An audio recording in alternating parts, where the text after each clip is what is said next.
Everything here got to go. And hey, folks, this whole thing started because Susie asked me one simple question. She said, "Pappy, where's your hammer?" Now that sounds like a harmless question, except that I own 7 hammers. And on that particular morning, I couldn't find a single one of them.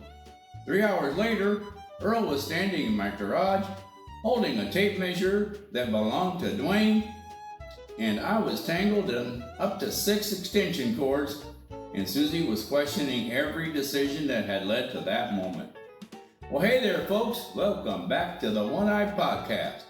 I'm your host, Pappy Lozano. Now grab yourself a cup of coffee, pull up a chair, and let's spend a little time together. Now today's story begins the way a lot of the trouble begins around my house, with Susie standing in the garage doorway, and she wasn't holding tools. Well, she wasn't holding a broom. She wasn't smiling, and that right there should have told me everything I needed to know. She just stood there, looking into the garage like she had discovered an ancient ruin. And then she looked at me and said, "Pappy, what exactly is your plan for this?" And I said, "Plan for what?" And she pointed into the garage, and I said, "Oh, that. Well, that's not a mess. That's advanced storage system." And she said, "Advanced?" And I said, "Well, very." And she said, "Then find your hammer." Folks, that was uncalled for. Now, I've been married long enough to know that when a woman asks you to find one specific tool, well, she already knows that you can't find it. And that's not a question, that's a courtroom exhibit. I walked into that garage with confidence because I knew I owned a hammer. A matter of fact, I knew I owned several hammers. I had bought a hammer every time I couldn't find the last one that I lost. And that's not poor organization, that's preparedness. I opened one drawer, well, no hammer. Opened another drawer, well, still no hammer. I looked in a bucket and found a screwdriver, 2 paint stir sticks, and something that might have belonged to a lawnmower. Well, still no hammer. And Susie stood there with her arms crossed. She didn't say a word. That's how you know you're losing. And finally, I found a hammer in a flower pot. Now, don't ask me why. There are some mysteries a man should not have to explain in his own home. And I held it up proudly. And Susie said, "That's a rubber mallet."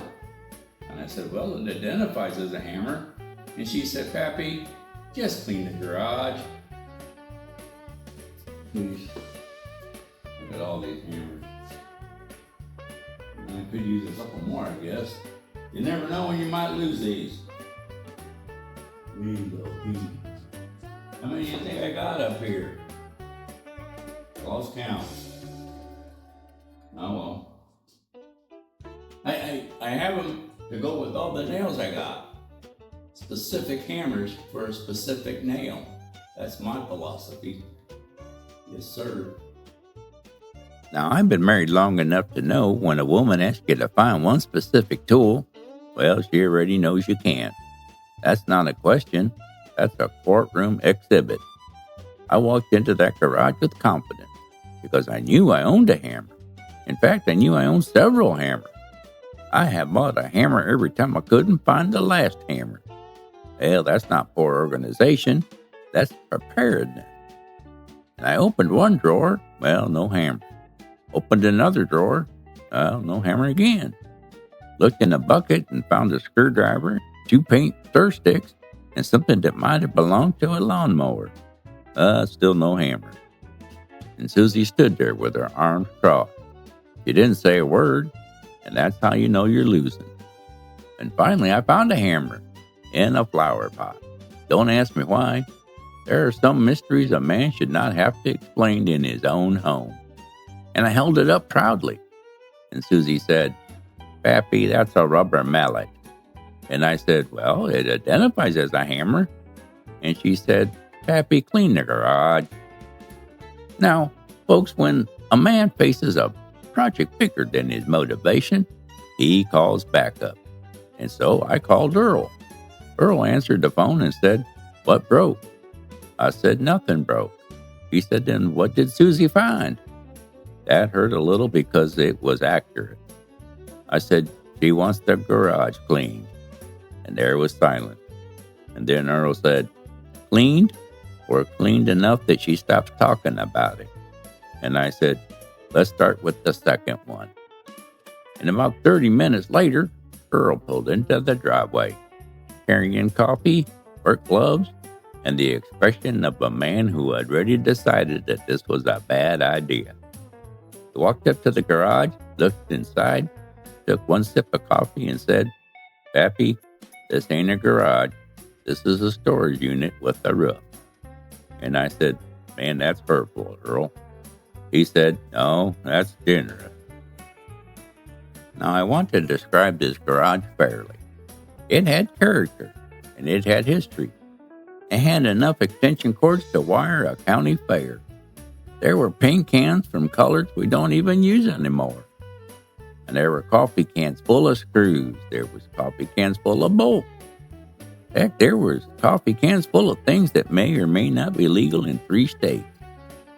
And Earl picked one can up and shook it. And he said, what's in this? And I said, fastener. And he looked inside. Pappy, this is a marble, 2 washers, a rusty key, and a fish hook. And I said, oh, well, then that's a multi-purpose can. And Earl said, it's a cry for help. Now, I explained to Earl that I did have a system. I told him everything in this garage is arranged by memory. He said, memory, meaning what? I said, meaning if I remember where I put it, that's where it is. He said, and if you don't remember? I said, well, then I buy another one. That's when Earl started counting hammers. Folks, I had 7 hammers, and none of them were where a hammer should be. One was in a flower pot, one was under a tarp, one was in a box labeled Christmas, and one was even on top of the freezer. One had a handle chewed up in a way that made me suspicious of Biscuit. Now, Biscuit wasn't even in the garage, but he still looked guilty from the living room window. Now, about 45 minutes in, Susie came back outside, and she looked at the garage, then looked at us, then looked back in the garage. She said, have you even started? And I said, we're assessing. And Earl nodded. Very important step. And Susie said, assess faster. And then she turned around and went back inside. And Earl looked at me and said, the general has spoken. And I said, Earl, don't call her that out loud. And he said, why? I said, because she ranks both of us. So we started with a box marked important. Now, folks, I don't know why every man has boxes marked important, but we do. And the more important the label sounds, the less important the contents usually are. Earl opened it, and inside we found a broken tape measure, 2 owner's manuals for tools I no longer owned, a coupon for motor oil that expired in 2008, a flashlight with no batteries, and a small bag of screws labeled Do Not Lose. Well, Earl held up the bag and said, do you know what these go to? And I said, well, no, not anymore. And he said, then why do you keep them? And I said, because the moment I throw them away, I'll remember what I kept them for. And that's not hoarding, folks. That's experience. Well, then Earl pulled out a tape measure and said, this one says Dwayne on it. I said, I knew it. Earl said, knew what?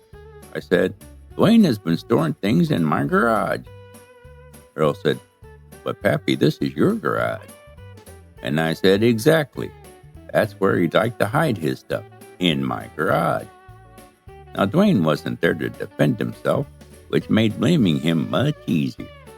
And every time we found something odd, I said, that has Dwayne written all over it. We found a bent screwdriver. Dwayne. A half-empty can of stain. Dwayne. A mystery bracket. Well, that was definitely Dwayne. And Earl said, Pappy, you can't blame Dwayne for everything. And I said, well, no, not with that attitude. Now, We found what I thought was one extension cord. It was not. It was 6 extension cords tied together in a knot so serious it should have had his own zip code. And Earl picked it up and said, "What happened here?" I said, "Oh, that's my long cord." And he said, "This is not a long cord. This is a family reunion of short cords." And we tried untangling it. 15 minutes later, Earl had one end, I had the other, and neither one of us knew who was when. At one point, I stepped through the middle of it and accidentally tied myself to a leaf blower. And Earl said, "Hold still." I said, "I am still." He said, "Then why is the leaf blower moving?" I said, "Because it's involved now." Then we found the mystery key can. Every garage has one. A coffee can full of keys. Nobody knows what they open, and nobody remembers where they came from. But nobody throws them away. Earl poured them out on the workbench. There must have been 30 keys. There was house keys and padlock keys and car keys, and, well, there was keys that looked like they belonged to a cash register from 1974. Earl held one up and said, "Well, what's this open?" And I said, "Possibility." He said, "Pappy, that's not an answer." And I said, "It is when you don't know." And he said, "Why keep keys that don't open anything?" I said, "Because one day we might find the thing they open." And he said, "And then what if you don't?" I said, "Then it becomes a family heirloom." Folks, if you're just joining us, welcome to the One Eye Podcast. Today, Earl and I are cleaning out the garage, or as I like to call it, conducting an historical investigation. So far, we found 7 hammers, 6 extension cords, 30 keys, 3 broken flashlights, and enough mystery screws to make a grown man question every decision he's ever made. Now, if you're enjoying today's episode, be sure to subscribe and leave us a comment and share the show with somebody who's got a garage full of important stuff they haven't touched since flip phones were popular.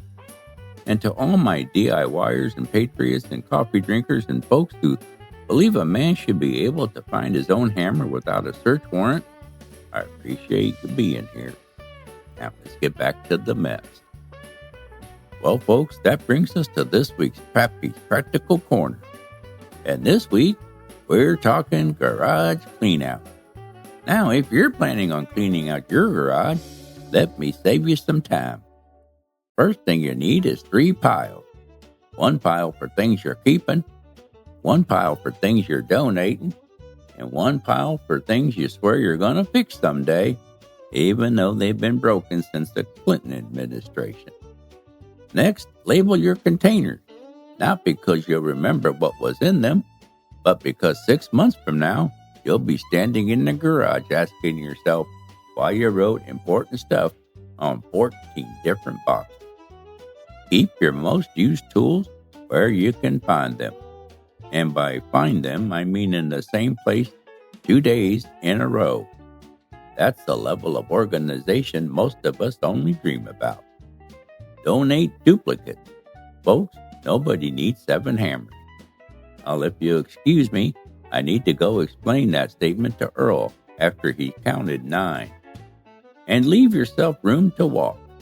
A garage should be allowing safe passage from one side to the other without requiring a balance of circus performer and faith of a mountain climber. Now, here's the biggest tip. If you pick something up and say, "I might need this someday," well, that's reasonable. If you pick it up and say, "I don't know what that is, where it came from, or what it does," well, you probably don't need it, unless it belongs to Dwayne. In that case, put it in a box and make him come and get it. Well, that's this week's Pappy's Practical Corner.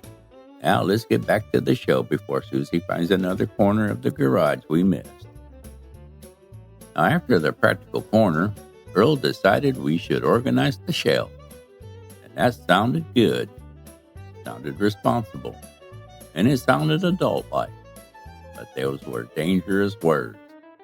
We cleared off one shelf and discovered it had been holding itself up mostly out of habit. And Earl said, "This shelf is leaning." And I said, "Well, it's been through a lot." And he said, "It's attached to one stud and a prayer." And I said, "Well, that means it's 2 points of contact." And he gave me that engineer look. You know, Earl used to be an engineer. So every time he sees something crooked, part of his soul tries to leave his body. And he said, "We need to fix this." And I said, "Earl, we're cleaning today, not rebuilding." And he said, "Pappy, if we put one more paint can on this shelf, it's going to meet Jesus." So we fixed the shelf. Or I should say Earl fixed the shelf while I handed him tools I had just found 10 minutes earlier. Which, if you think about it, proves that Cleanout was already working. Well, Susie came back outside right about then.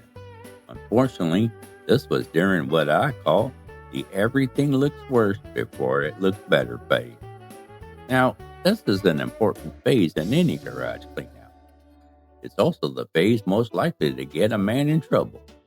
The driveway was full, the garage floor was full, the shelves were empty, and Earl was holding a level like a disappointed school teacher. Susie stopped at the edge of the driveway and said, "Why does the garage look like it exploded?" And I said, "Progress." And she said, "Progress usually has direction." And Earl coughed into his coffee. And I said, "Don't encourage her." Susie pointed at a box and said, "Is that Christmas stuff?"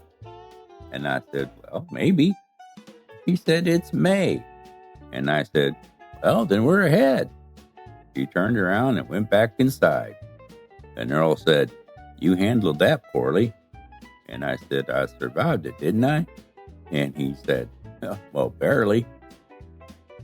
And then we found it. The box that changed the tone for the whole afternoon. It was sitting behind 2 old paint cans and a shop vac that didn't connect to the shop vac we owned. The box said, "Do not throw away."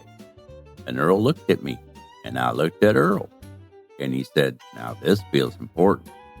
And I said, "Everything in here feels important until we open it." And we opened the box. Well, inside was another box. And that box said, "Very important." Now Earl started laughing. He said, "Pappy, this is either treasure or evidence." And I said, "Just open it, Earl." And he opened it. Inside, well, was nothing. It was empty. Not a single thing. And Earl stared into that empty box for a long time. And then he said, "Pappy, I gotta admit, that's impressive." I said, "Well, maybe I was saving the box." He said, "Inside another box?" And I said, "For protection." And he said, "From what?" I said, "People like you asking questions." Next came the project graveyard. Every DIY man has one. That sacred corner of the garage where unfinished projects go to think about what they've done. We found half a birdhouse, a lamp that needed rewiring, a broken handle from a rake, a chair leg, not the chair, just the leg. And Earl picked it up and said, "Where's the rest of the chair?" And I said, "Well, that's what makes it a project." And he said, "Pappy, that's not a project. That is lumber with the past." We found a drawer pull, a cabinet hinge, 3 knobs that didn't match, and a piece of trim exactly 1 inch too short. I remember that piece immediately. Folks, every handyman has a piece of wood like that, a piece you cut wrong, but you keep it anyway, because one day, somewhere, somehow, there may be a job that requires a piece of wood exactly 1 inch too short.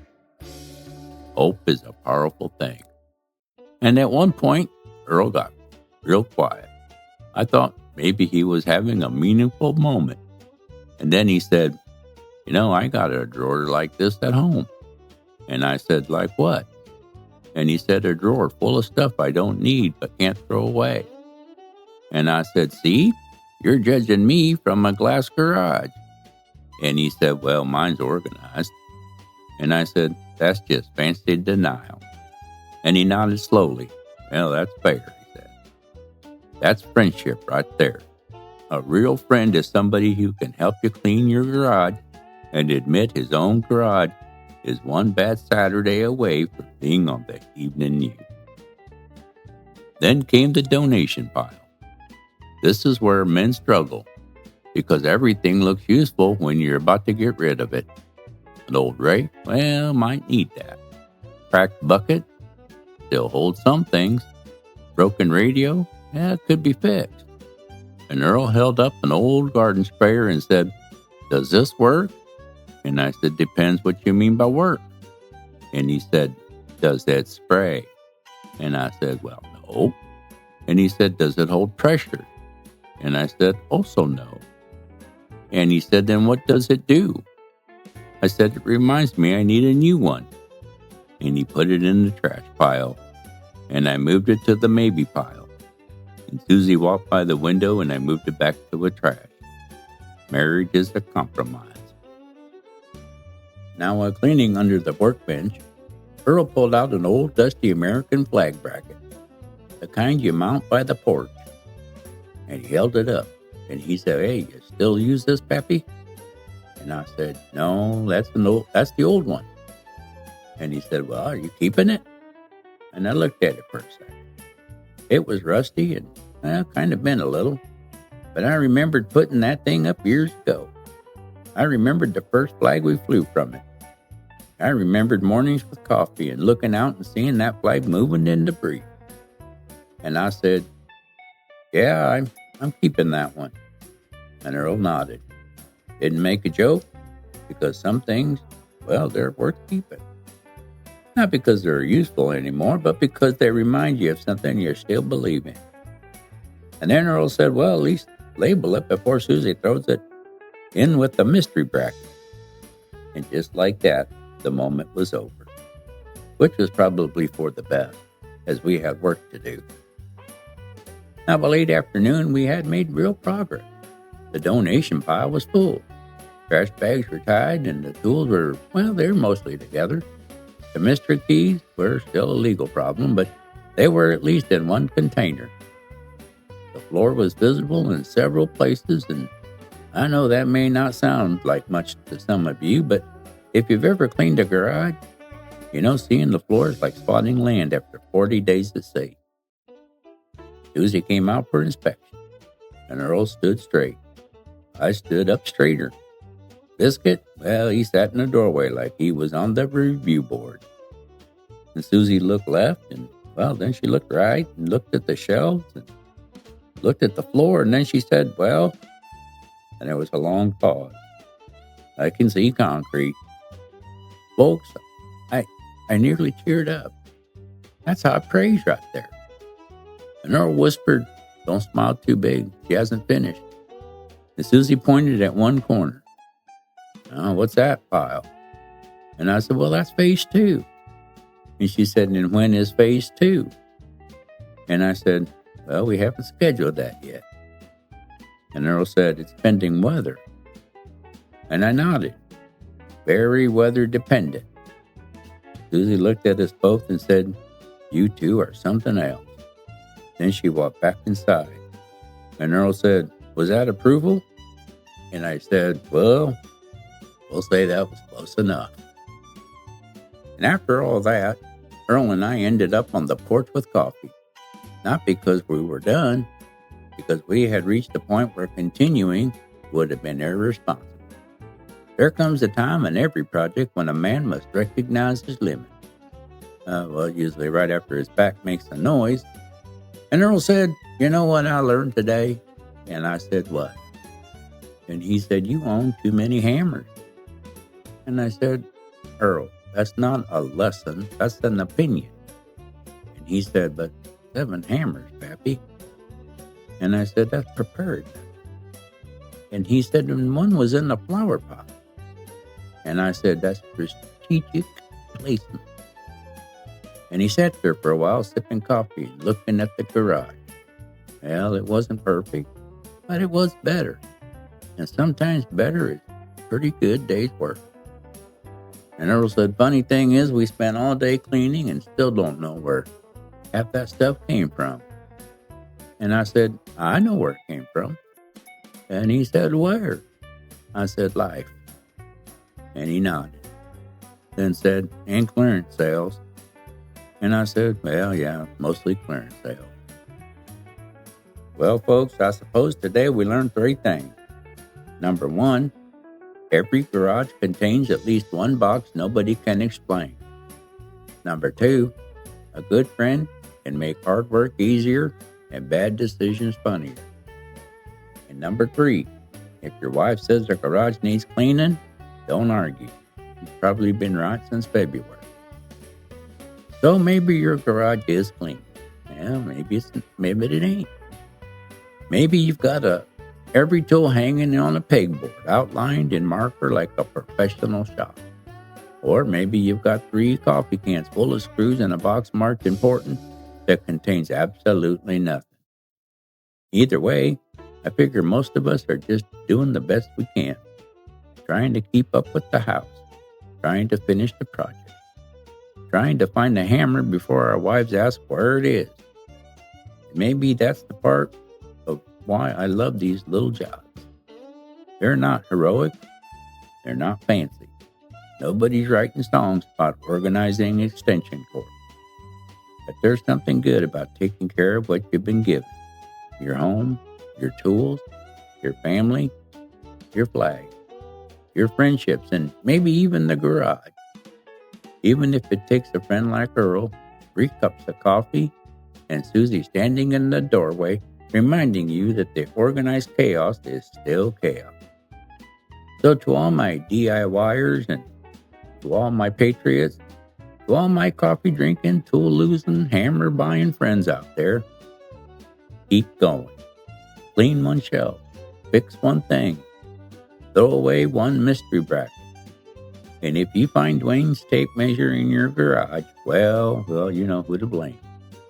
Thank you for spending part of your day with me. Remember to be kind only if you can, because, well, we all can be and we all can be always.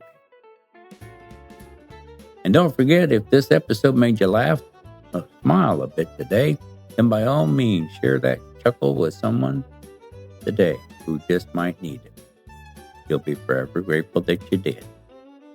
Until next time, this is Pappy saying keep your coffee warm, your tools close, your garage passable, and your hammer somewhere beside the flower pot. Happy out.